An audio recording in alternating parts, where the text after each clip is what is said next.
Welcome to a weekly movie talk. As always, I welcome my co-host Sean. What's going on, everybody? Yeah. And today we're going to talk about the movie we were very much looking forward to last Friday to watch, since it debuted last Friday, is Coming to America. Of course, we also talk about the first movie, the original.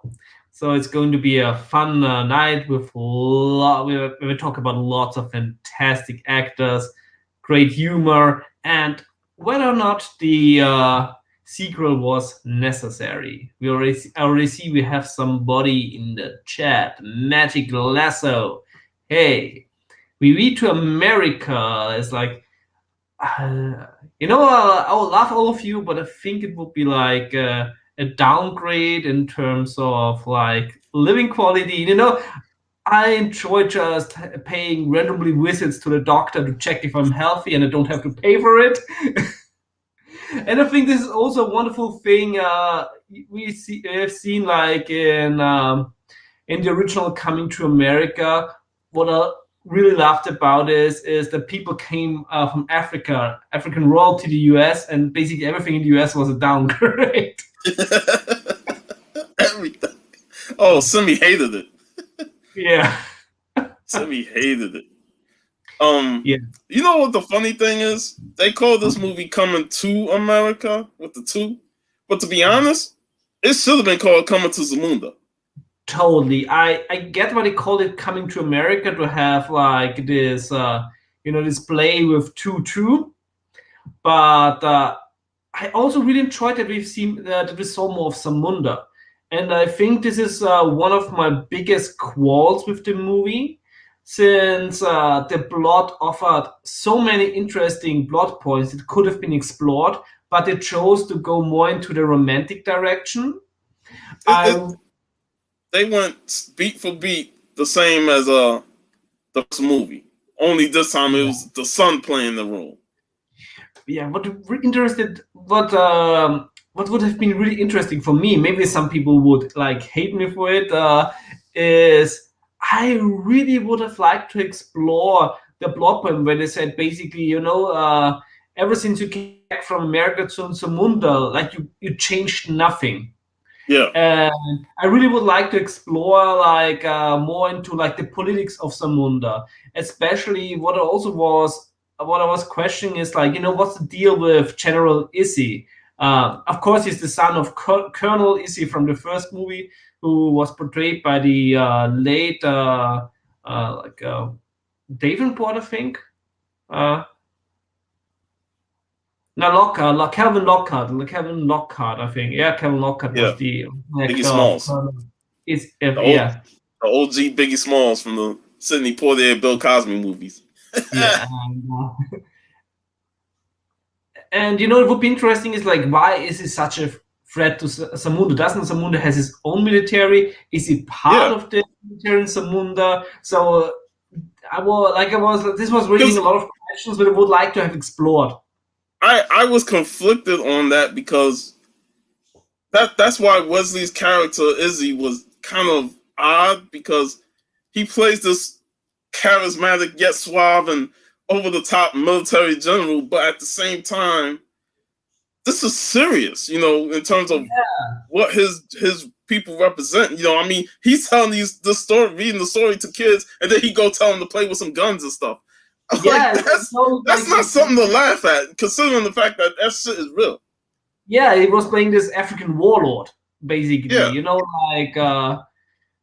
Like there are so many still up to this day there who using child soldiers, and of course it's like a satire on it, but I think it was a weak satire because it didn't explore the living circumstances in Samunda. Would have been really interesting. Also, what would have been really would have been nice if they would have shown like the few things he brought from America, like the yeah, of course, like the McDowell's restaurant. yeah. I did want to see a little bit more McDowell's because I was Yeah, like the fact that they got establishment in Zamunda selling Yes, I would lettuce have tried burgers. to keep mod John Amos. I think he had one of the best scenes in the movie Yeah, where he reminds yeah, Akeem, if you really want to get a good hint, think about what your mother would have done. Of course, yeah. his mother is not in the movie because sadly Madge Sinclair passed away in the 90s. But this really shows because his character had in the original a very good connection with Akeem's mother. I always liked it when he said that I felt that your mother was more wiser than your father. Yes. Because while Jofer and I can't wait to talk about the beginning of the movie. But while he was the king, it was the wife that gave Akeem wise knowledge and wisdom.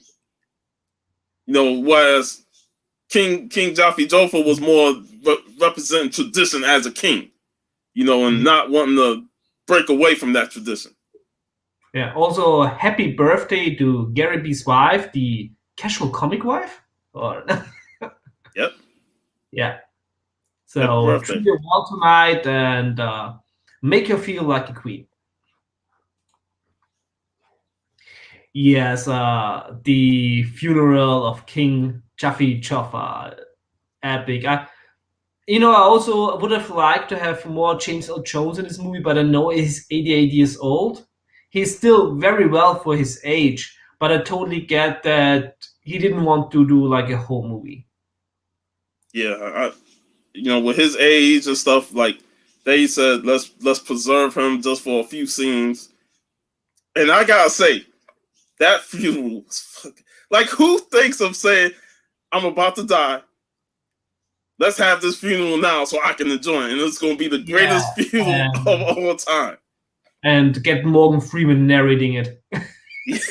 And that, like, this is the first time Morgan Freeman and Eddie Murphy in the same movie together. I was like, whoa, that's pretty big. Didn't know that, yeah. Yeah, I also really like the part. Of course, it's like very sad that he actually dies at his funeral, but I also really like the part that it was portrayed as such, old school royalty. So he basically chose the moment of his own death. And this very much fits the character because he always was about, this tradition and, symbolizing a true king. So I think this was very well done. Yeah, I really liked that part. Even though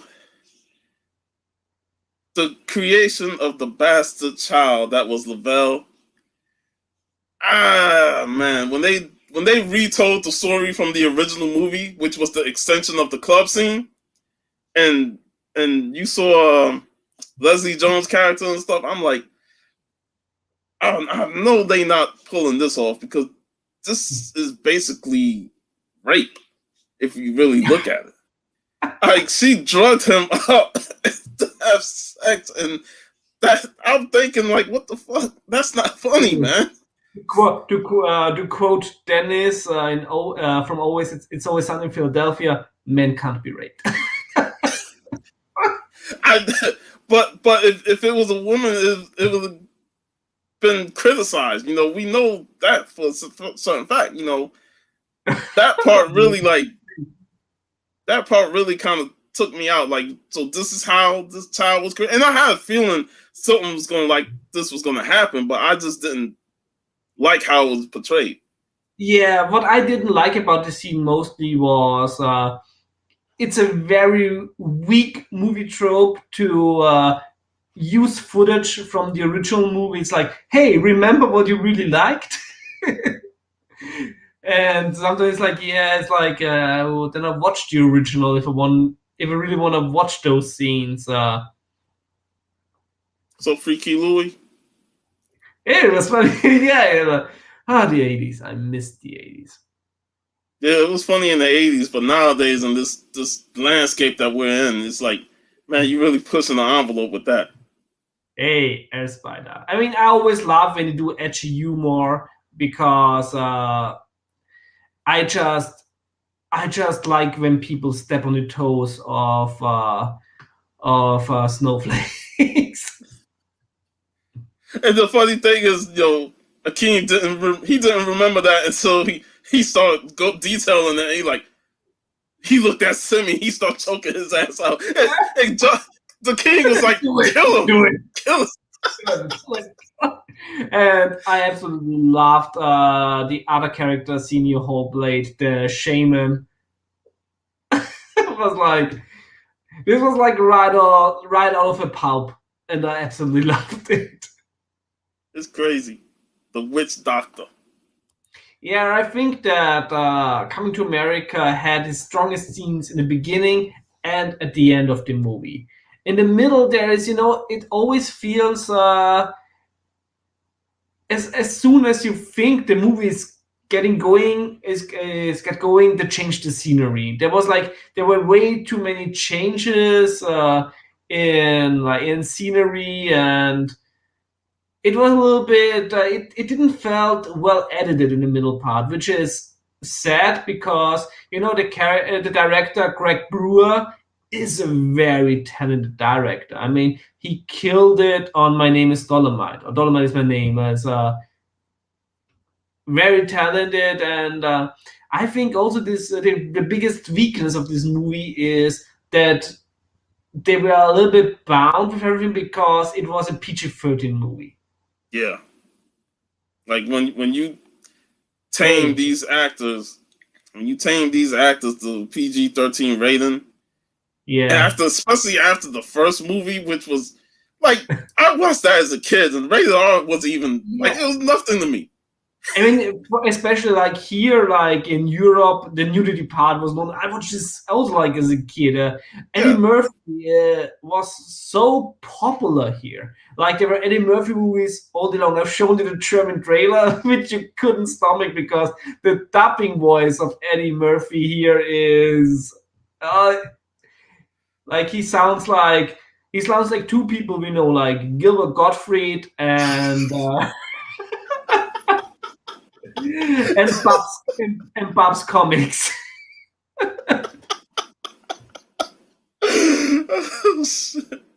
Yeah, that's like, if you really want to laugh and get like maybe like damage in your ears, watch the German trailer of the movie, which is called Der Prinz aus Zamunda. I stopped halfway through. I couldn't take it no more. I'm like, no, this ain't anything. But you know what? I agree with you on the middle portion of the movie, especially when it came to the traditional test that he had to pass through. And it's like, it was like, this didn't function at all. I know it was used to bring, the bastard son and Mika, like the oldest daughter of King Akeem, together, but this could have been done like in a way more interesting plot. Kiki Lane, who played Mika, is amazing.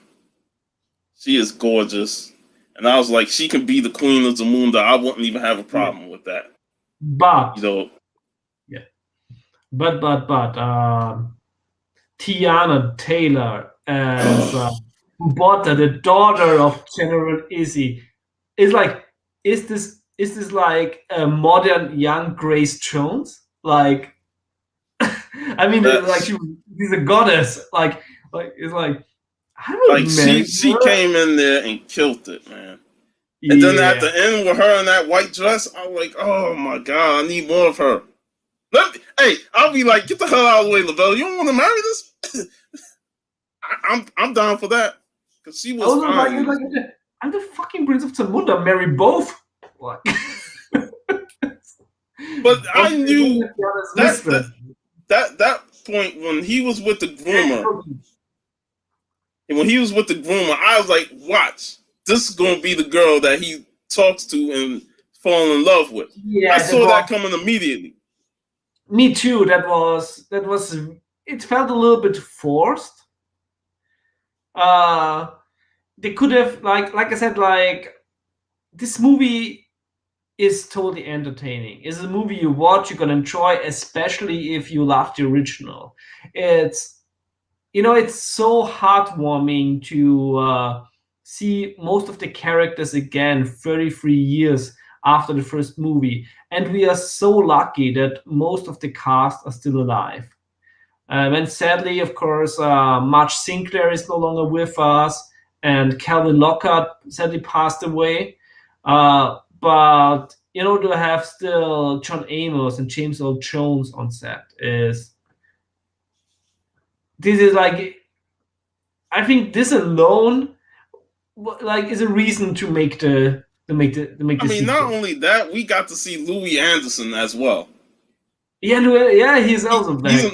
He was another one that I was like, man, I ain't seen him in years. But I was kind of glad that he popped in, just for the small screen time he got, and it was awesome. And seeing him in his new outfit, you totally knew the big bucks came finally in.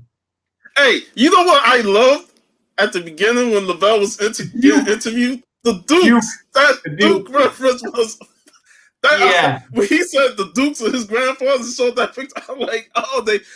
This is the third movie in the Trading Places. I loved it. That was awesome. That was really well done. Yeah, this was a very good beginning. I really like that one. Yeah. Like I said, there's a lot of great scenes in it, but at the same time, the movie has flaws. Whereas the first movie, had flaws, but it was so well done that you wouldn't even think of the flaws. The first movie was, something different. It and especially like with the rated R humor, it was just like, like seeing boobs, and I absolutely love the scene. It's like, yes, fuck you too. And Samuel L. Jackson being Samuel L. Jackson while robbing the McDonald's. Like, anybody move, I'll blow your fucking head off. Yeah. Yep, Eddie got his own Murphy verse. Yeah, but that was awesome. And this is what you can't do like with a PG-13 movie, and especially since the movie. I mean, of course, the movie was sold when it was already done to Amazon, but it's like, why do you make a PG-13 movie? People are gonna go watch the movie regardless. For a movie where your target group is 30 plus. Exactly. But everybody who grew up in the 80s watched this movie. Yeah. So it's not like you're not using this movie to aim at today's kids. Like, it's good to have the kids today watch it, but compared to us, we're the ones that love this movie. If you want to change the rating, make it an X rating, so the royal penis is very pleased. Oh man, what's her name? Leslie Jones was in the bath. He came in like, oh, there's girls that want to give back. Like, we're in a new country. They got their own traditions. Let them do it. And then when he leaves, the man comes out. The royal vagina is clean. He's like, it could use a little bit more cleanness. That was a good one. I really liked it, especially since she held it very well together. Yeah. As much as I didn't like the introduction of her character, I thought she played real well within the movie. I liked it that she brought the queens back out of the Queen. Because she's from Queens, but she done gotten so hooked on to Zamunda traditions that she came in and brought that New York mentality to her. Like, I've discovered my old school self. They was rapping the old Humpty Dumpty song and all that. Yeah, we already talked about the funeral scene, like James Earl Jones. I mean, I also like I really liked in the first movie where he had his little tribute to Darth Vader, where he's like, don't alert him to my presence. I will deal with him myself. Oh man, like that when Jaffe Joffer, the king of Zamunda, came out of that limo with the rose petals on the ground and the lion on his shoulder. That is one of the most epic entrances ever in movie history. And what I also really loved about that scene is, he's the king and like, don't alert him to my presence. But he's like living so much in his own world that he didn't think about like having roses everywhere around wouldn't alert the prince when he sees it. Hey, who's gonna sweep up all these flowers? Yep. Yeah, I totally agree with you there, JC. And that's the thing, like, we didn't really see the rose petals in this movie when you really look at it. But that was an element. but one of the original rose bearers was still there. Yeah. And I think Bovi, I can never pronounce French names.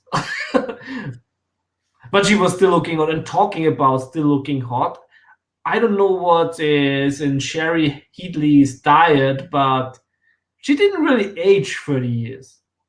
No, she just aged a little bit. Yeah, because when you compare, like, when he was when Prince Akeem was awakened in the morning, and you get Eddie Murphy aged. It's like it is not like you can see the 30 years on him, but when he woke up next to the wife, it's like genetic lottery, baby.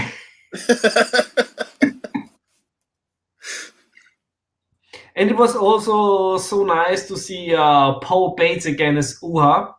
Yes, that was awesome, man. Like it was a treasure. Like it was a treasure just having him back and then actually seeing him sing again. I'm like, yes. Yeah.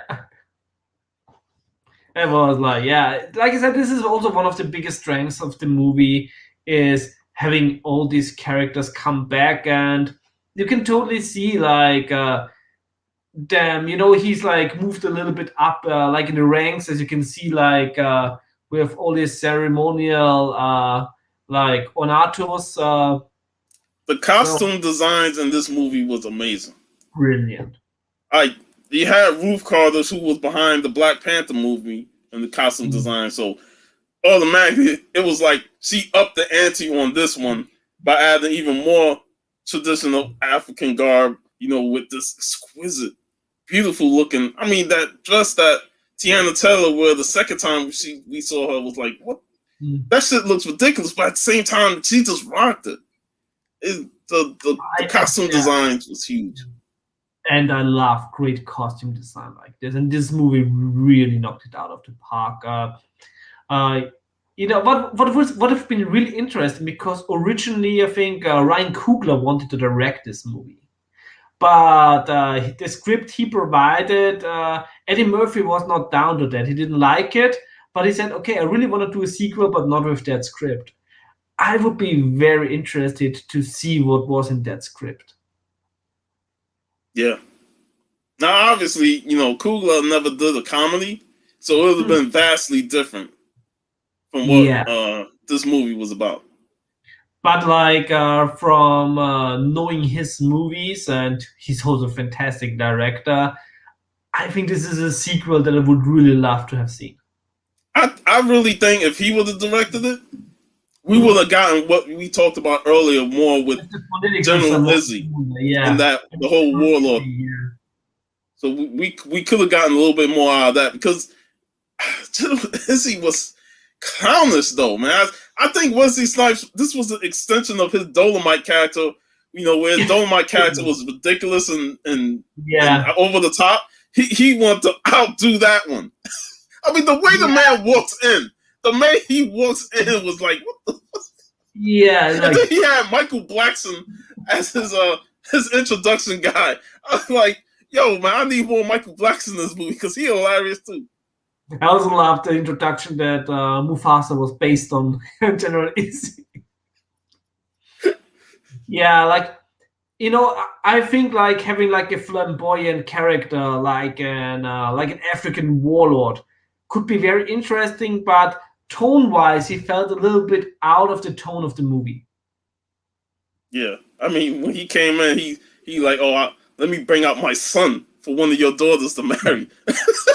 I'm like, yo, this dude, how you bred this kid, man? He don't even look like he could follow your footsteps. Yeah, it's I think also the movies suffers a little bit from focus. It loses its focus very often, and the pacing is a little bit off. Like we both say, we still enjoyed it very much, but I think it could have been a way better movie, and I think also all the elements that could have made it a way better movie are in there. Yeah. It almost felt like there was not a good vision in the editing room. I totally agree. Mm. If it was a lot more tighter, I think Yeah, it would have been a better movie, especially with a better, improved script. yeah, Because, like I like the said, first. like you said earlier about the whole thing with the issues with Zamunda and Izzy, that could have been fleshed out a little bit. But Yeah. then you're kind of going into a serious territory, and Eddie probably wants to just maintain what his envision is just to keep it as a comedy. He didn't want to go into that territory because exploring that would have opened up a lot more to the whole Zamunda thing. But I And think that was one of the biggest strengths of the Dolomite movie, where they had the serious scenes, when he talked about like the money problems and the personal problems of characters, and they did this in a very fantastic way that made the movie wholesome. It was funny, but it still had serious moments. And also, Coming to America had some of serious moments, uh, but I think it could have dealt with a little bit more, like I said, Samundan politics and just having like the same magic that Dolomite had. yeah, But yeah, I think it was a good decision to bring this movie out on streaming. I know it had some screenings in Africa, but I think in the cinema it probably would have been a flop. yeah, it would have did well in its initial weeks, but depending Mm. on what the competition is, Yeah. it probably would have still made its money, but it wouldn't have been as big as the Yeah, and original. I think this is a perfect streaming movie, especially since I'm a big fan of Amazon Prime, because I basically have Amazon Prime that I get my decent service in delivery, and the movie part and the music part is basically a bonus for having the free shipping and everything. Yeah, but I like you said, the movie has its flaws, but it's still entertained. And like I said, it'll never be the first movie, but at least it wasn't a complete train wreck that I feared that it was going to be. Yeah, I totally feared that it would have been a train wreck. Then I watched the trailer and I really liked the trailer. And I think the movie under-delivered regarding the trailer, but was way better as my fears were what it could have been. Let's talk about those barber guys that should be dead. I absolutely love this. It reminds. I think everybody had like a moment like this. You grew up in a different part of the city, in a different village, and after years you come back to the village, and then you see these people where you think is like, shouldn't they be dead already? And they're still around, and I think that It should have been new barbers in that place. It should have yeah, been new barbers. Like their I don't. sons should have been running that shit. But it's like I know is there's always Hey, there's hey, always these and, two and, guys and that should be in pension, they should be 6 feet under, but somehow they're still there and working. we never see Morris cutting anybody's hair. I'm talking about Arcel Hall's barber character. We never see him cut nobody's hair. He always got a plate of food in his hand eating. I'm like, bro, do you even cut? Yeah, and we also talked about earlier that especially here it's very visible that PG-13 was not the way to go. It wasn't. Because I want to hear them guys just. They were talking shit at the beginning of the movie. I want to hear them shit talk. Because that was one of the things I loved about the original. But every time we go to those guys, they talking shit. Whether it's, I seen Martin Luther King. They're like, you lying. You ain't never seen no Martin Luther King. It's so funny. Like every time I discuss boxing with a white guy, they always bring up Rocky Graziano. And knew what they talking about Floyd Mayweather and Pacquiao. And then Morris was like, yo, Pacquiao, or whatever. He couldn't even say his name right. I was like, I live for those barbershop discussions. So I like low key said, I could see a whole movie with them guys just talking shit. Totally. And one of my favorite additions to Coming to America is Tracy Morgan as Uncle Reem. I'm a big Tracy Morgan fan. 30 Rock is one of my favorite sitcoms of all time, and obviously there he plays like a little spoof on himself, Tracy Jordan, and yeah, I absolutely love his humor. And when he came to Zamunda, I felt like the movie kind of went up a little bit because he added his humor to it. Yeah, totally. And especially like his rivalry with Semi. Yeah. Yeah, they fighting on the news show, and that was another cameo.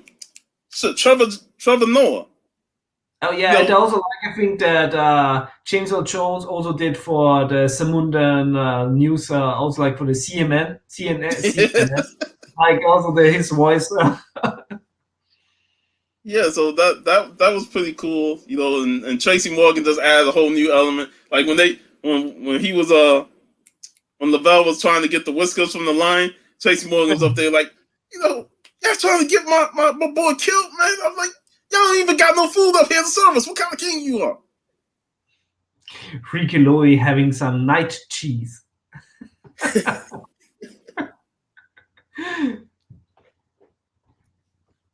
And then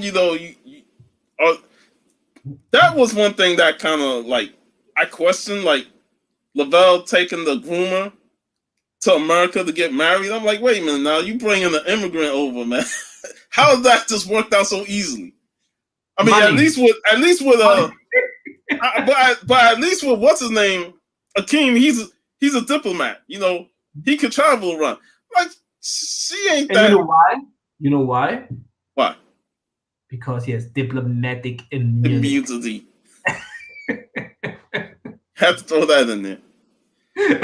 Obviously. And then they go to the church, and that's when we get the Reverend.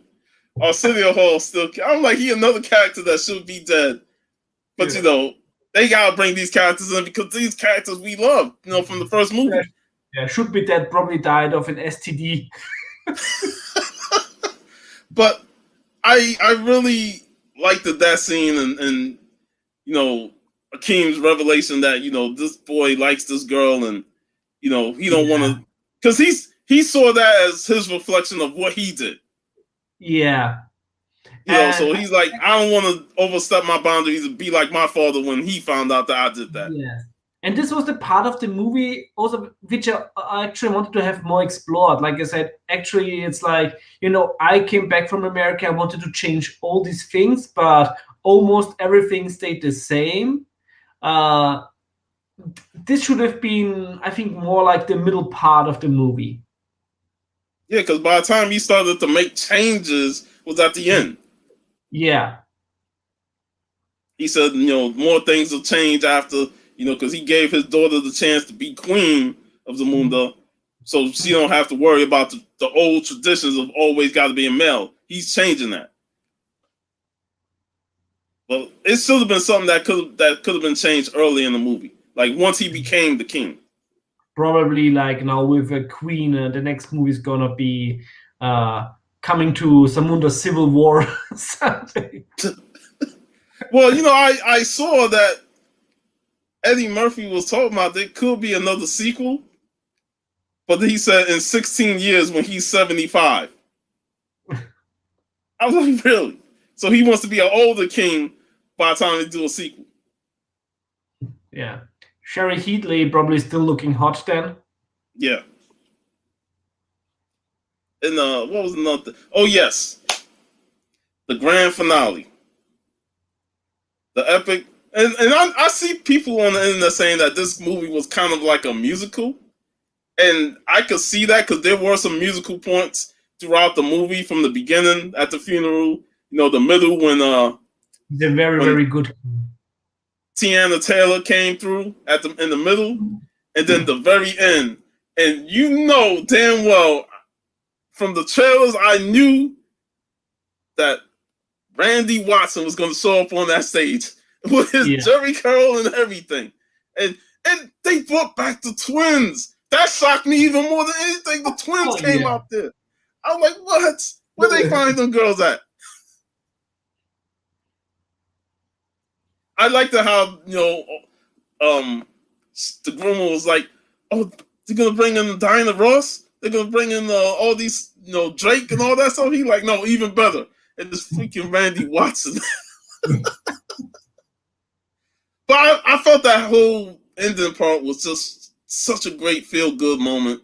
It was like, you did the movie, and despite its flaws, you get to that moment, and you just have a big smile on your face because you get hit with the nostalgia of the whole Randy Watson thing. You see everybody having fun, even the barbers are there having fun, and it's just a great way to close the movie. I felt like that. What? But do you know where Eric LaSalle wasn't in it? I know Samuel L. Jackson wanted to rob the McDowells again, but he had like scheduling issues, so he had no time for shooting. He and Zamunda found the McDowell. That means he got Nick Fury pass right there. Yeah, but I was like hoping that we also see like Eric LaSalle and his Daryl Jenkins. We did see the Soul Glow poster still on the wall at the barbershop, so I was probably expecting. And you know what? Another thing, we didn't see Lisa's sister because they hooked up at the end of the first movie, which I think was one of the oddest scenes in the first movie when she gave him a hand job in the stadium. I was like, maybe they could have been together, so we didn't even get to see that. Yeah, that was also something where I was like, this is missing. But but we got like his originally promised or his bride to be. She was still back. Oh yeah. What's her name? I forgot the name. Vanessa Bell. But Vanessa. Yeah, but in the end, he released her from her. I'm like, how can you be barking for 30 years and hopping? I mean, this was also like one of the jokes that did probably not fly that well with modern PC audience. No. Well, fuck modern PC audiences. Fuck you too. That's the thing about the first movie, though. Is, not only was it rated R, it still felt genuine. It still felt wholesome, even with the curse words and stuff. You never really felt that the movie was extremely offensive. Exactly, because some of these curse words were just like how normal people talk, and also like as Akeem being introduced like to American curse words, he don't even know what they are, and he just thinks they're like randomized words you say to people because that's not like words you hear at the Samundan court. And that's the cultural difference between the characters. That's why, the one thing I did like about Lavelle is that he picked up quick that this ain't for him. It would have been insulting if they had written him as a character that just wanted to be the prince and not care about anything. I'm like, oh, I'm gonna be prince and bask in his wealth. But at least they written him to the point where he like, man, this ain't really for me because it's just a cultural difference. Yeah, they also liked, he, I think Jermaine Fowler is the character, and it's the character, the actor, and I think that how they wrote the character of Lavelle originally was like they put a backpack on him, but he carried it very well. Yeah. Like he didn't offend me as a character, or he was a character that I'm like, man, get the hell off the screen. I just want to see Eddie in them, and he comes in and acting the fool. And a lesser actor could have very well done that. Actually, did you hear that originally Eddie Murphy wanted to be have Tracy Morgan as his bastard son. No. Which is funny because at 30 Rock they had kind of a similar plot with Tracy Morgan having a bastard son that's the same age as him. No. I'm glad they went the route what they did with Jermaine Fowler. I thought he did a good job in the movie. Yeah. Everybody did a good job. Despite the flaws, I thought the movie had a great cast. Yo, Jeff. To Chicago. Yeah, great way to start the weekend. Yep. But there was a lot of great actors in this movie. And like I said, people saying that it's kind of a musical, but shit, with the performances you have from all the people in the movie and the musical guests, I thought it was amazing. It was great seeing Gladys Knight, Salt and Pepper, En Vogue. I enjoyed the movie a lot. Yeah, I never take it as an offense when somebody says it was almost like a musical. I enjoyed it. The music added some credence to the movie. It gave you joyful spirits. And that was the thing that I really enjoyed is that I was out.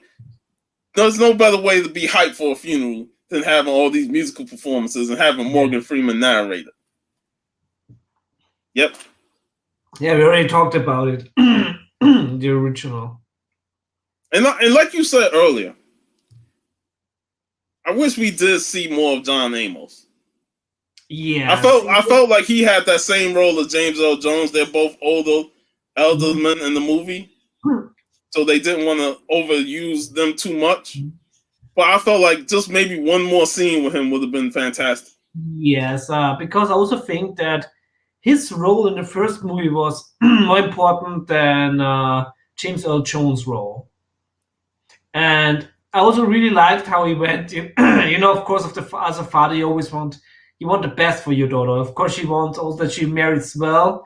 And I also love when he found out that Akeem is like an African prince. Oh, he was like, what was Daryl? Like Daryl. Soon Daryl showed up at the door because he wanted Lisa to marry Daryl because Daryl was rich, called Soul Glow, and I kind of wish that was touched on a little bit because they still had the Soul Glow posters, but that shit went bankrupt because everybody stopped with the Jerry curls by the 90s. So they no way they could have stayed rich for that long. So she did well by choosing Akeem. But I just loved how once he found out that Akeem was a prince and he had his own money, he got his own money. He was like, man, get out of here, Dad. He shut the door on Daryl so quick. Yeah. Started feeding them hors d'oeuvres and shit. Yeah, and John Amos is also, he's a trash. He's a fantastic actor. He's also one of these, one of these actors. Doesn't matter if it's like a small role, he's always stealing the scene that he is in. Like we talked, he was a great addition in Beastmaster. Like he was also one of the characters that immediately pop into my head when I think of Die Hard 2. Yeah, his role in Die Hard 2 unfortunately didn't end well for him. Eazy-E kept Soul Glow in business. Come on, man. Everybody wasn't buying that Soul Glow in the 90s, man. The West Coast tried to hang on to them Jerry curls, but come on, man. Soul Glow was dead by the 90s. That was another thing, though. That was the funny part about the first movie was that Soul Glow. They spraying and stuff, and the family of Daryl sitting on the chair and leaving the stain on the back of the couch. I'm like, nah, can't. That got to go, man. That got to go. It was also like one of the fun scenes was when in the few American scenes in the sequel where they show like how New York has changed. But yeah, I'm like, where the hell he get that Met shirt with all the button pins on it? So taking it back to 1988. Ain't nobody dressing like that no more, man. Stop it. I'm like, we don't have buttons all over us like that. He probably got it from the museum. Yeah, in Goodfellas was a very, like, I think it was recalled in the trailer, cameo appearance. He shouldn't have overslept. Oversleeping is bad. But you know what I always say? He got aced out in Goodfellas, but he got his revenge in Jackie Brown on Robert De Niro. I have to rewatch Jackie Brown, which we also talked about last week. I think it's one of the best Tarantino movies. Yeah, I agree. I like that more than Pulp Fiction. Tarantino fan, but I think it's like one of his most focused movies. And today, I rewatched Foxy Brown. It is like exactly the same. It's like, why should even Jackie Brown watching is nice, but I can also watch Foxy Brown instead. And it is like Foxy and Jackie. Yeah. Angry is amazing, man. Yeah. But we have none of this nonsense here. But and what I would say about Coming to America is it's an entertaining movie. It has its flaws, but at the same time, it doesn't it wasn't the dumpster fire that I feared that it was going to be, because I'm not a big fan of them doing sequels so long. Like this, they even referenced that in the movie. Yeah, this is also a weak point in the movie. I don't like, and this is happening a lot in soft reboots and in late sequels. I think Kevin Smith also did it with the Jay and Silent Bob reboot, which is actually a movie I really liked. But it's always they think like they're basically saving themselves by being self-referential. And it's like, no, you're just making it way more obvious. Yeah. And like when you're referencing something like that we're all feeling this way, that, like doing sequels to a 30-year-old movie, I'm like, come on now. I still don't like that shit, no matter if you self-reference it. It's not like we're giving you props for acknowledging it. Like it makes it worse. It doesn't fit your argument. And when he said that, I was like, come on now. Why are you going to try and put this in the movie, knowing damn well this movie shouldn't even exist? Yeah. Like I said, it's a very trouble movie, but this movie doesn't offer anything which a documentary about the first movie with all the old actors being interviewed could have provided. Yeah. Like I said, they just wanted to make this movie because Dolomite was a success. Eddie Murphy's back on the rise again, and they let's do a sequel to Coming to America. And look, they've been talking about doing Beverly Hills Cop 4 for a long time. Okay, now I will say this: if they do Beverly Hills Cop 4, I will want Wesley and Eddie Murphy to be there, because I like, all right, let's see Wesley Snipes and Eddie do an action comedy. But make it rated R, please. Exactly. Do not make that shit PG-13. I cannot see Axel Foley having a clean mouth for the whole movie. No. So put him and Wesley together.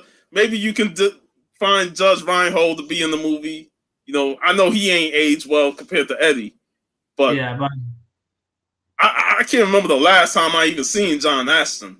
So, but put Wesley in the movie and let them do their thing, because we got a small little snippet of Wesley in action in this movie. When they had the little fight at the end with the daughters and Simi, and I was like, man, I want to see Eddie and Wesley in the action movie. And Beverly Hills Cop 4, if they do Beverly Hills Cop 4, that'd be the perfect vehicle. But didn't Wesley Snipes announce that he's like working on a very Blade similar project? Which one? I don't know, he didn't say a title. He just said he's not going to be like in the new MCU Blade, but he's working on a movie that is very similar to like his original Blade.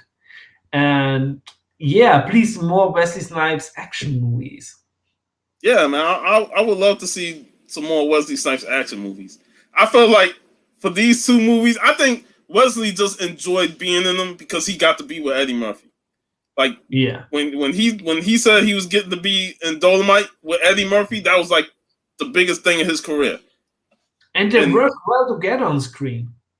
yeah, they have great chemistry just from these two movies. That's why if they do Beverly Hills Cop 4, just bring in Wesley. And this is also what bothers me a little bit about Coming to America. It was an unnecessary sequel. It turned out to be an entertaining movie, but it had all the elements of being a really good movie that nobody wished for and nobody called for, but surprised everybody. As like we always reference it with the Dolomite movie from Netflix, and this movie was a masterpiece. I watched it and it paid homage to the original Dolomite movie, which is one of the classic. When I say trash movies, I don't mean the trash. I love them. It's like one of the low budget masterpieces of cinema, and the original Dolomite is just it's like it's a movie that rightfully is still talked about today, and rightfully got a movie made about how it was originally made. Man, like I said, I'm gonna get in contact with Al, and I'm gonna say, Al, you pick a Friday in the future date that you want to take off, so we can do the Dolomite show to talk all the Dolomite movies. Because I know it's gonna be a blast. We get Al on the show and we just go over each detail of those Dolomite movies. Those were classic trash movies, man. I mean, the karate barely connected in those movies at all. Totally. Jeff, first of all, if I were a CGC creator, I wouldn't show my face in public.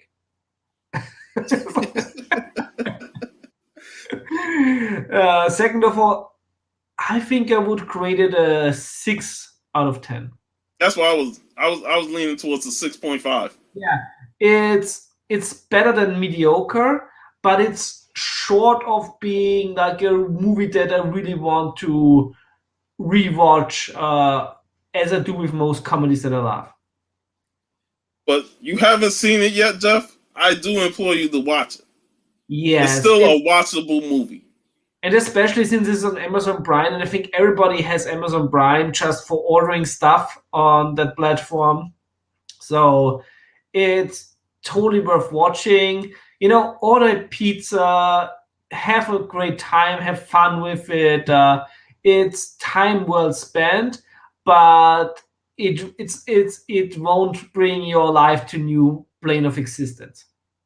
Yeah, but as a movie, it definitely entertained me, and I was satisfied. Even with a 6.5 grade, I'm like, yeah. It still was a pretty entertaining movie. And I think, mostly because the beginning is very good and the ending is very good. So it really gets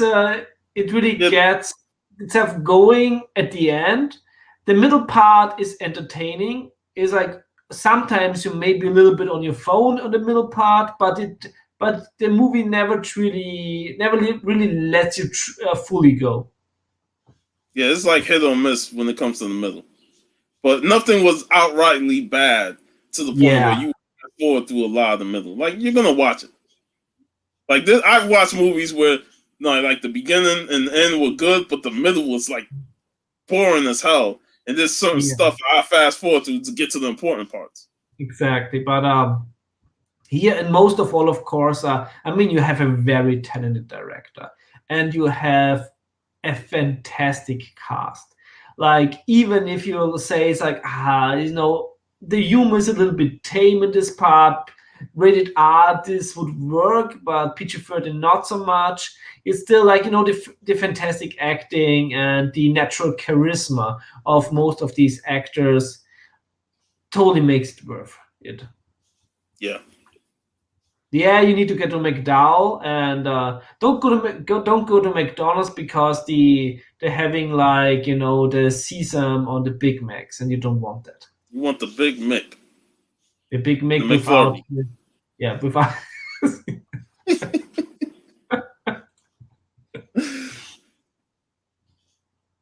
Yep. Yeah, and I totally make a double feature. Last Saturday when I woke up, I ordered burger, obviously, and I watched the first movie and then I watched the sequel. I think actually the sequel may be better if you don't watch the original movie first, because when you have like a comparison directly when you watch both, I think the flaws in the second one, and especially the PG-13 rating, is way more apparent than probably when you say like, oh, I haven't watched like Coming to America in a few years, that was the sequel. Then I think you would even enjoy the sequel more, especially since like we talked about when they had the flashbacks to the club scene. If you have freshly watched the original, it's a little bit cringy. Yeah, because I loved the club scene in the original, and then when they tacked on the retcon of why the bastard child exists based on that club scene, that was rough. Yeah. That was rough, But, like I said earlier. but I would totally recommend, if you watch this movie and you find it funny, go on Netflix and watch Dolomite. My name Because is then Dolomite. basically Dolomite is what Coming to America should have been, in my opinion. But both movies though have great casts, and Yeah. that's what drive these movies. Like, despite the flaws in Coming to America, I think if they didn't have this spectacular cast, the movie would have fell flat. But they Yes. were smart to cast a lot of great actors, Tracy Morgan, Leslie Jones, and all of them, and to add to the characters that already existed in the movie. Yeah. And That was a very good casting choices, the additions to the yeah, original cast. yeah, and just seeing most of the original cast in this movie was just a joy. Totally, and a lot of scenes from the original are referenced. Some better, some a little bit worse, but Oh, the ones that are very well referenced, they really nail it. yeah, we even get to see the elephant that was a baby in the first Oh movie. yeah, Now he fully Baba. grown. Baba. Yeah, but that was a very heartfelt scene. It's like, oh, little elephant, now he's all grown up, and it's like, Yeah, yeah, that he was got like, kids of his own. yeah, that Yeah, was really good. it's like certain things that they pay off from the original movie, and it was well done, and that was one of them. Yeah, I think that like with his daughters, I think this is also that was especially like the youngest and the middle daughter got a little bit lost in the movie. I think the middle daughter is actually Eddie Murphy's real daughter. Yeah, And I thought she had her facial reactions to the whole Lavelle thing was priceless, man. I thought she yeah, nailed that. She really nailed the facial expressions. yeah, they get a little bit lost in the movie. Yeah, because I think the focus was on the older daughter. Because Yeah, since she's the oldest and she was training hard to be what Akeem was the king. She was, and that was the thing I really did like, that she had the mentality of like, I'm just working hard, and I'm training, and they even defeated Akeem in the stick battle, and I yeah, I liked that too. What's up, Discovery? that was a nice scene. I heard like some people like are on the German Amazon writing reviews. It's like because in the beginning, like the female beat the man. It's like then Yeah, they were. It's like I didn't see it as like the female beat the man in that scene. For me, it was more like passing the torch. This I think that's like what every father's looking forward to when his children, like finally, like beat him. I mean, come on, man. Those are his daughters, man. You Yeah, expect him to beat his daughters? yeah. It's like come on, and you saw the bride of the character, so it was actually a really good scene, and I don't get why people are shitting on it. Like I am I am the first person who calls out a movie when it's just pandering to a certain group. But this movie did this like very tasteful, and I think this was like a very heartwarming scene. Yeah, I agree. I agree.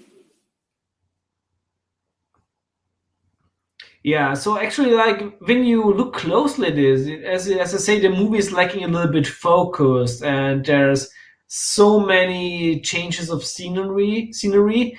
Like actually, like this movie had material for two movies to explore. Yeah, because the whole thing with General Izzy could have been its own movie. Exactly. Yeah. You know, Izzy was he just wanted to get his kids married into Samunda.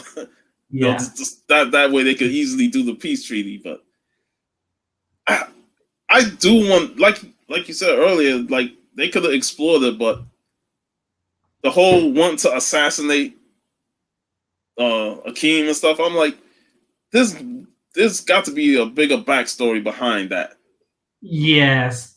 A lot of this stuff they really just dropped and didn't explore further, sadly. Because Especially, the way yeah, his character General Izzy was, it's like he doesn't look like the ruthless crime warlord, just how he acts. mm, But at the same time, you know, I wanted to explore more of those two relationships. yeah, it totally seemed like the character who like is totally willing to do everything what it takes to get his will done, but he prefers like the easy way. Yeah, because even at the end, he kind of took the easy route in Yeah. terms of getting things all good and stuff. It ended after he wanted to to capture the daughter and take them out. It's like now all of a sudden everything all good and stuff. Like it felt like it ended a bit too easy for what the tension was Yeah. building between the two.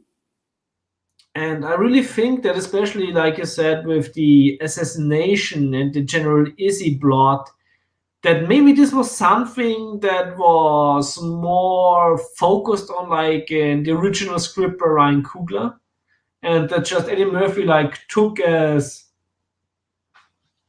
he took probably like just said, "I don't want to go that route. I'll just take some elements from it and just spin it yeah. around." That's just speculation because none of us, both of us, haven't read the original Coogler script, but it really That's, it felt so off to the tone of the movie. yeah. At least we do know that them guys still use shake weights. It was also like a very strange. Shake weights.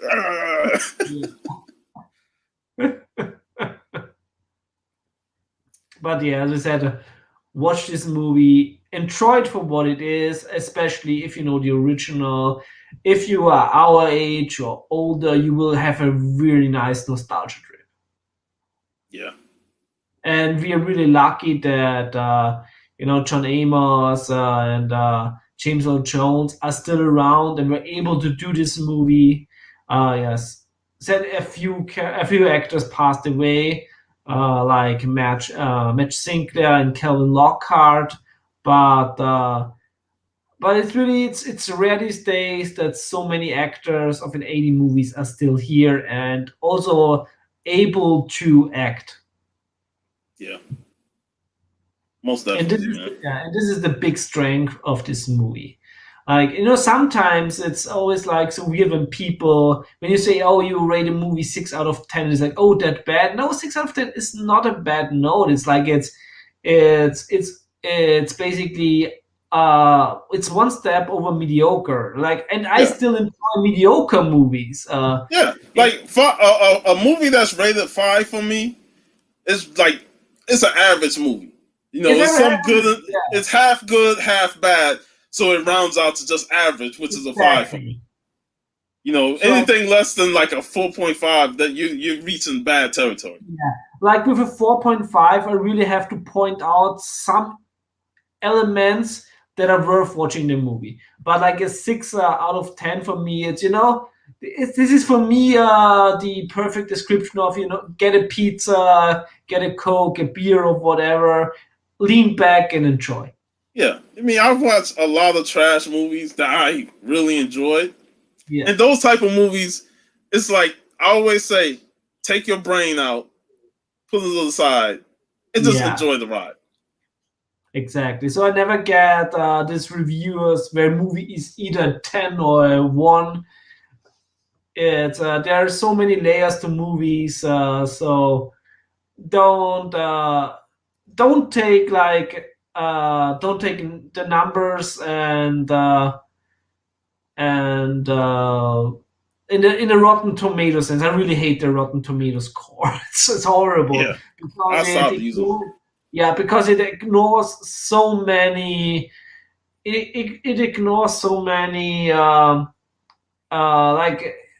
like what is between the lines in the reviews and the layers of the review. Just you just can't say a movie is rotten or fresh and think that's the end of all. Yeah, just I always say, watch the movie at your own time, and it's up to you whether you like it or don't like it. Don't Exactly. go based off of Rotten Tomatoes. Yeah, never. I mean, if you want to use a Rotten Tomatoes correct, I think the correct way of using Rotten Tomatoes is you look at the reviews and find the reviewers that are on the same that enjoy the same movies as you, and then read their reviews. Yeah, but But I never, tend, I tend to just go watch the movie myself and then look at reviews.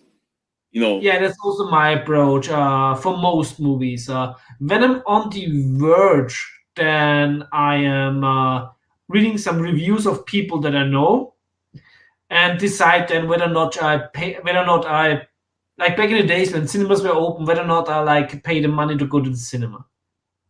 yeah. And even then, I was like, I'll just go back in any time and spend like $10 on the ticket and just watch the movie. You know, $10 is like compared to later times was like $20 or more. I can say I'll go pay $10 to go see the movie. It's not costing me much because I never buy concessions. No, it's that right there is just as expensive as the ticket. It's crazy. That's where I'm like, fuck that. that's where they I'd get rather you. I'd rather just watch the movie and then go out and go to the Jamaican restaurant and get me a nice full meal. So I can totally understand it, but we had a cinema here. I don't know if it still exists when the lockdown is done, because cinemas are closed here basically since over 1 year. oh yeah. Yeah, and they had the best cheese sauce with nachos, and sometimes I went there, no, like midnight cinema, no matter what the movie was, just to have the nachos with the cheese sauce. Yeah. And if that's the only thing you get, then that's it.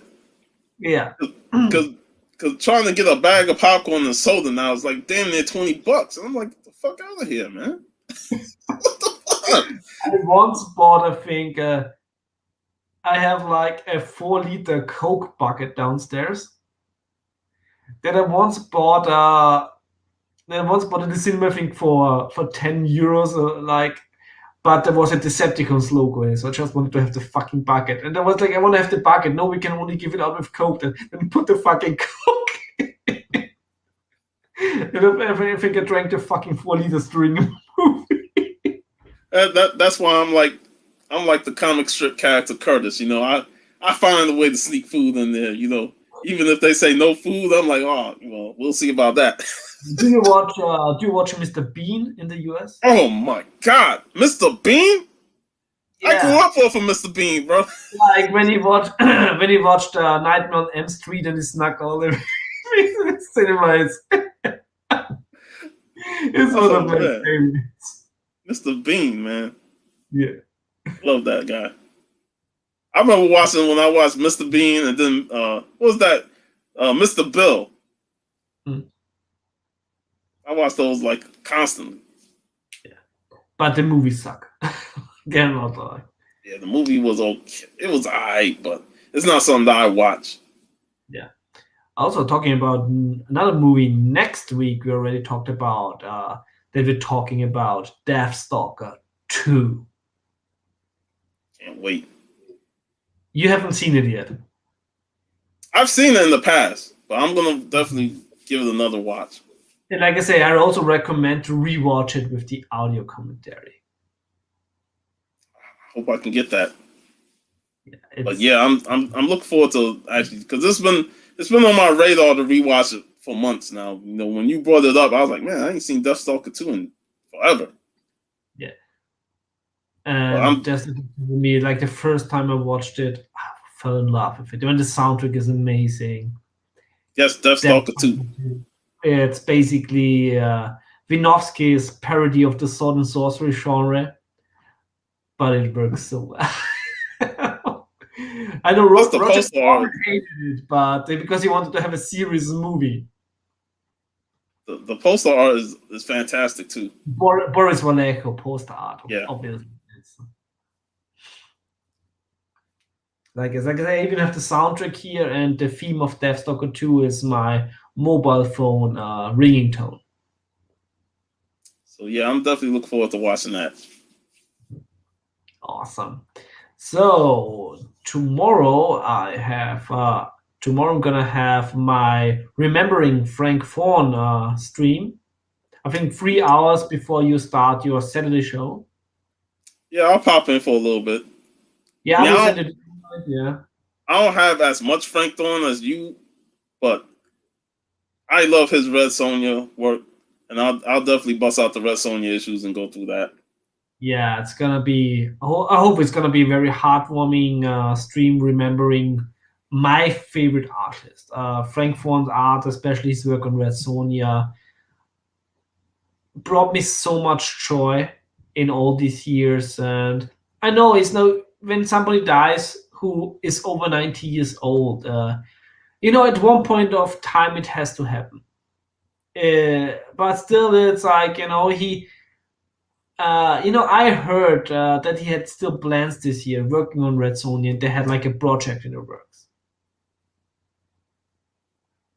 So for him, still being active and having actually plans, even 90 it was way too soon for him to go. And then also hearing that 6 hours after his passing, his wife also died. Probably then of broken heart is. It's sort of bittersweet and romantic that two lovers die so close to each other of natural causes, but it's still like, damn, they should have been still here. Should be still here. But you know what? You gotta love a story, where a man passes away and his wife follows suit. That way they still get to be together. Yeah. I feel like for them being together for so long, and we've seen this where, people have been married for like 60 years or something like that. When one dies, the other one follows. Yeah. And they're tied so much together that they pretty much go together. Yeah, I think at a certain point, when you give up, then it's like I think you have a certain control of your body, especially like a different age, and then when you're emotionally devastated, like because the love of your life died, then this stream is getting real dark now. Then I totally believe that you can die of broken heart. But no, they're together now. They lived a long life, a fantastic life, and now they're both together in heaven. So God bless them. And his art will, as long as it live forever. We are alive, his art will live on. Yeah. So tomorrow we're gonna celebrate the life of Frank Thorne, and then you're having your show afterwards. I ain't set it up yet, but I'll probably set it up. If I don't set it up, then I ain't having it. But I'll probably set it up. Yeah. And as I see, today is the 12th of March, which means that the hunt is in a few hours, which means my alarm is going to ring at 5 a.m. in the morning. TV championship. Would have loved to compete, but probably I'm too deaf this night. But hopefully I can. We have to compete as a tag team in the future, obviously. And I'll send your package out because I have your books wrapped in bubble wrap and stuff. Get ready to put in the box, but I'll send it out when I get your package. I hope that it arrives soon. It's still like it did seem that U.S. Customs have worked on it yet, but the funny thing is, like, sometimes I don't get any further notice, and sometimes the parcel arrives. Like with Gary B's A-OK, it's still in my it's like in my tracker. It's still like not in the US, and he received it 3 weeks ago. That's the same thing with me. You know, when I send something, like when I sent that package to Animation, I ain't even get an update that it arrived there. But she sent me a message saying I got the box. And I'm like, whoa, I ain't getting no update. Know, sometimes, but all it needs is one lazy person at the post that is not scanning, and everything goes to shit. Yeah. Yeah, the Hunt TV Championship. It's gonna be a nice addition. Let's just hope. Oh, I'm looking forward to who that? And he supposed to fight Smiley Tory? Oh, the Glamazon. The Glamazon. I'm looking forward to that. You're almost last in the last hunt. It almost felt like that Biggie was relieved that he doesn't have to go against the Glamazon. She's awesome. I'm looking forward to that. This card from the tag team match where he basically, Man Cave had to carry the team to victory. Man Cave always carry that team with his Golden Age books. I mean, Biggie bring out the bangers, no doubt. But Man Cave, he got nothing but Golden Age. I have the maddest respect for Biggie. Man, Biggie is one of my favorite people in the whole community. He's keeping it real, and the way that he developed his collection over the last 2 years. Yeah. You know how he says he's starting with itty bitty bangers and shout out to Discovery Bay Comics, and he's turning them into boom bangers, which have 2 terms, I think, that originated when Biggie was on JB's show. It's phenomenal. Like he says, he has books now that he never thought he would possess. It's the same here. When I started collecting single issues, I was like, okay, let's buy all the recent Conan and Red Sonja books. I probably it's not getting too crazy. Probably will never have like all of the grails, and basically now I have all of the grails. Some I bought myself, and others I got gifted from awesome members in the community, like Stone Cold Steve, who gifted me a Conan #1. Of course, Mangave, who gave me very completely out of his mind a Vampirella #1. Yeah, that was awesome. Which basically freed my funds, because I was saving up for Vampirella #1, so that I now bought a Savage Tales #1, and also Savage Sword of Conan #1, which should also arrive next week here. Spoiler alert for the future haul videos. Yeah, I'm excited to send you the Conan books. When you said that Southern Comic Geek send you other issues, and none of them were the ones that I had, I was like, yes. And that's the thing is, I'm as happy to get the filler issues of the need for my Conan run, like I am when somebody gives me an expensive grail, because I need these books, and there's the filler issues are so hard to find in Europe. Wow. Well, like I said, you'll be getting some more from me. Yeah, it's way easier to get key issues here because, of course, more people collect and want to sell key issues. But like the later issues in a run, they are very scarce because not a lot of people ordered them back then in Europe.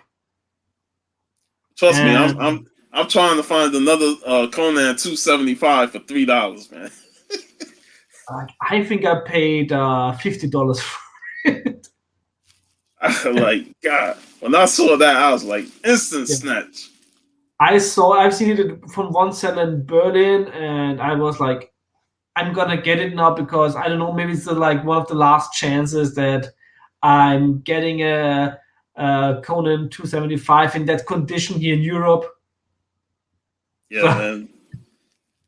And like I said, the one thing I would have hated if I had paid a lot of money for 275, and then I saw it in that bin for $3. I'd be like, golly, $3 after I spent an exuberant amount of money on that. And to show you something, I also got some nice books last week. And I hope next month I can complete this run because some store in Germany still has the missing issues. So I still hope they have the next month when I'm getting my paycheck.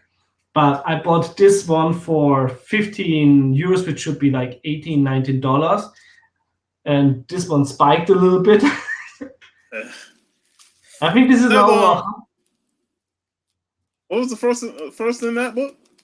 Oh, that's the first Nexus of all realities. Yeah. And I think that one spiked through the. It's a fucking first appearance of a fucking dimensional portal. Like, you know, this is a book you want to read for the story because this Gerber run is amazing. This shouldn't be like a grail because it's the first time the Nexus of all realities is in there.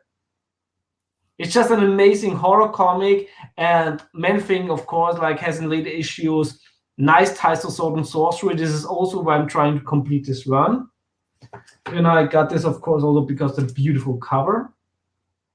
Yeah, them 70s horror covers was just amazing. And last but not least, because I'm a big sword and sorcery fan, and actually, Howard the Duck is one of my favorite Marvel movies. I also got the first appearance of Howard the Duck when he was still unnamed. And this also has this story, when I read it, and I read it probably next week, it has also ties to Marvel's Fungo run. Yeah, I'm about to ask if that was Thongor. No, this is not Fongor, but in the the editor has a panel in there where he references like a Tonga book. And I also think this is still a good book to get now. I think I paid $65 would be for it. And I think this is probably a book that's going to, since apparently every fucking book is rising in price, and this is still one that is quite undervalued now. Yep. Which is crazy. I mean, I like Howard the Duck, but I bought it for the sword and sorcery aspect, obviously. So this year is also one of my goals to basically buy all the sword and sorcery books where I would feel that they may raise in price. That's also why I ordered now the Savage Tales #1. It's also one of these things. It's one of these things because it's only that expensive because Man-Thing first appearances in it. Because it's a #1 Conan book, but it's not a Conan first or like a Conan book. It's really just expensive because of Man-Thing. But most collectors want it for the Man-Thing, and then other collectors want it because of Savage Tales as Conan. When you hear Savage Tales, you think of either Conan or Red Sonja because they was part of those issues in different eras. So Yeah, exactly. So it's just like to complete your Conan collection. Yeah. And I think, especially when you're a collector, it's always the worst for you when a book gets expensive because of a character you're not buying the book for. I mean, Yep. I'll really like Man-Thing. Also, I have to say that Man-Thing is one of my favorite Marvel movies. Man, I It's a don't think great I've ever horror seen that movie. movie though. It's a great horror movie. It has boobs in it. It's rated R. You have some nice gore. I mean, Man-Thing is barely in it, but the thing with Man-Thing is also that uh, the story is more like the moving forward of characters that can actually talk. Yeah, because Man-Thing can't talk.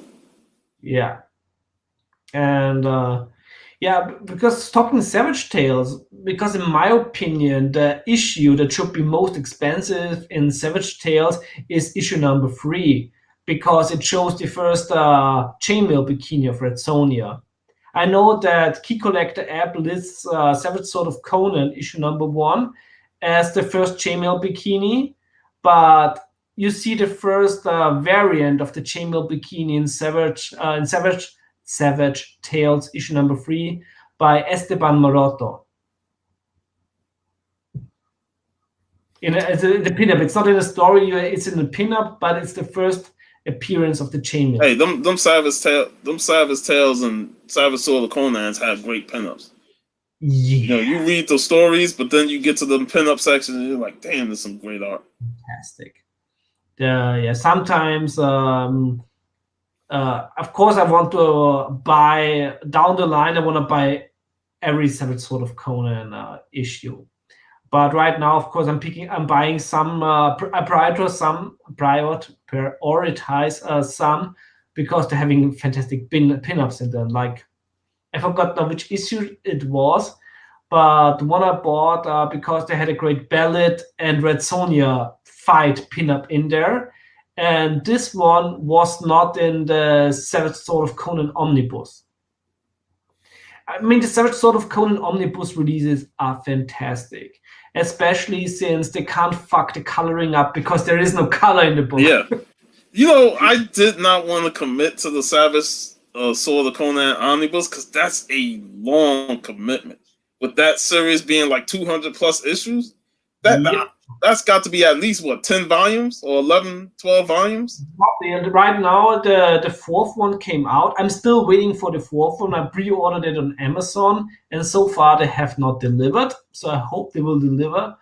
I would like to buy the Omni-B at my comic book store, but sometimes you're getting a deal on Amazon where it's like $50 cheaper than when I pre-order it on Amazon than when I buy it at the comic book store. And I never buy omnibuses at a comic shop because most of the time they charge regular cover price, and those boxes are fucking expensive. So I either use Amazon or in stock trades to get my orders. And in stock trades give like discounts, man. Like you get 50% off new books. I always hear about it, but sadly that's not an option here. Like here, I have to go with the global gigant Amazon. Yeah, because trust me, I fell into the wormhole of in stock trades. I was buying up books like crazy and reading them. So in stock trades is like one of my favorite sites to go to when it comes to seeing what new trades. And I love reading trades, and I also love to have the Savage Sword of Conan Omni-B, because if I want to read a story, do I want to put the books out of the bag and board? Of course, I read it first, like in the book, and then put it in the bag and board, because there's something magical about reading the original. That's also the reason why I bought Savage Sword of Conan issue number 1 Raw, because I want to read it. I would love to reach the Savage Tales, but the one I bought was sadly slapped because there was no decent book out there raw, so I had to get the slapped one. I even contemplate about cracking it open. If you want to crack it open, there's no problem, man. Because you didn't really want it slabbed, but at the same time you couldn't get a raw copy anywhere. So that was your only option. But if I were you, I would just crack it open. You didn't buy it just for it to be in the slab. unless you wanted them. The good thing about this lab is also that it provides a little bit more security for the travel from the US to Europe. Well, I was looking at my Savage Sword, and I'm like, I only got like maybe 20 issues of it, and I'm like 200 something issues. That's what 230 something issues it went. Yeah, but most of them are like dirt cheap in the US. Like when you watch, I go to the shop and dude got a whole bin of them. Yeah, I absolutely love Comic Back Musings, Bill's Hall's video when he's like, oh, he got that Savage Sword of Conan for 50 cents, that for 50 cents. Here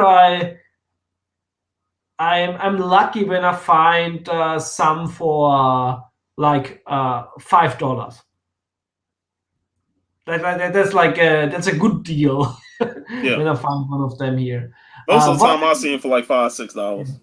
But what I think is a very underrated run was Conan the Savage, which I think it's only 10 or 12 magazines that were released after Savage Sword of Conan was cancelled. I think it was about 5-6 issues. Because I've seen Conan the Savage, but I never picked them up. Yeah. And I sometimes regret it. And there's also fantastic stories in them. That's the beautiful thing about even the later Savage Sword of Conan and like Conan the Savage magazines. You have great stories in there. And most of them, they were never reprinted because, as we know, when they release an omnibus, sometimes after the 4th or 5th or 6th, when only the hardcore fans are buying it anymore, sometimes they say, okay, we're not going to release like the last issues. So very often, last issues in a run, you really have to get the originals because the chances are not big that they're gonna be released in trade. I mean, of course, you have the Dark Horse reprints. I think they released it fully, but I also think that the trades are quite scarce now. Yeah, a lot of the Dark Horse stuff is starting to go out of print. Yeah, I'm happy. Well, they already went out of print ever since they got Marvel got it back, but now it's starting to get harder to find some of them. I'm happy that I have like the Dark Horse Conan omnibus, like the trades, and I have you got that Colossal Conan. I wish I got the Colossal Conan the Cimmerian and the Colossal King Conan, but I don't have the Colossal Conan, the big one. Oh man, that was unwieldy. I'm like, how the fuck can I read this shit? This shit is huge. That was like Sin City, big damn Sin City, and that shit was monstrous. Like I have a hard time sometimes going through some of my omnibuses, especially DC, because DC be putting out them super thick omnibuses, and them suckers are heavy as fuck. Yeah, like I struggled with the JSA omnibus. That Colossal King Conan, I think this is something you buy to have in the bookshelf and be know of it. If I find a used one here in Europe, maybe in the next year, when I have like all of my grails done, then if I find it for maybe 300 or something, I will probably pull the trigger. But my goal is, after I finish my last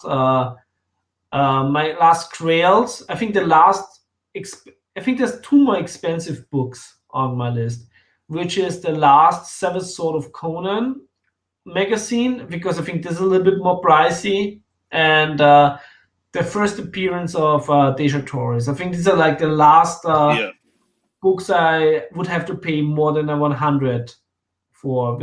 I am very lucky that I'm a niche collector. I can't imagine what Spider-Man or Batman fans like go through. Hey, I'm a Spider-Man fan, and I know I ain't trying to reach for the AS-15 or something like that. It just got to fall in my lap, Yeah. Like, oh shit, I got it.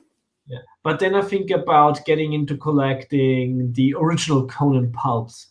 And we've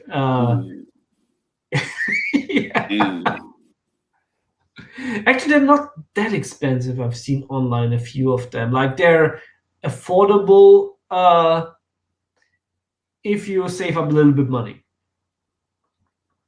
But I think it's like I'm having all the reprints, but I really want to have some major Conan stories in the first print. Yep. All right, man. I don't want to hold you on too long. It's already 5:30 here. I have to I have to get up very soon because bloody hunt. The hunt, we gotta check that out. So, Yeah. hey, looking forward to next week. Death Stalker 2. Look forward to that. And tomorrow, I know I'll probably be starting my show, and we'll also have the Comic Call. And check out the Comic Call because I know what we talked about today coming to America. I know Matt has a rant on that because he said that in the last video. Looking forward to it. And everybody, here in the chat who has not subbed the comic book roundtable yet, do so. Because the whole panel is fantastic. Sean is sometimes on the panel. Al, Dusty Brick Brown is on the panel, and Big Remo. But you really want to watch this show from Matt and his epic rants. Oh man, it's glorious. And the show they did with G Spot, that was great. I really liked it. I've seen the last hour because I was just getting up last Sunday at that point of time, and it was fantastic. Yeah, it was great seeing some of Matt's photography work. Yeah, and also watched a Slap episode this week where finally Al got the book back that I okayed to him. Yeah, that was awesome, man. Yeah. And they got some good books, man. Matt with that Cave Woman book. I was like, oh, look at them cakes, man. Yeah. But so that's it, man. I'm done. Okay, great. Then watch all these shows, and I hope we see you tomorrow on our streams, and otherwise next Friday for the epic stream about Death Stalker 2, one of my favorite movies. Awesome. Yeah, so have a savage start in your weekend. Of course, have a savage weekend, and be a little bit savage too. Why not? Exactly. So, thanks, everybody. Goodbye, and for everybody who's here from Europe, good night.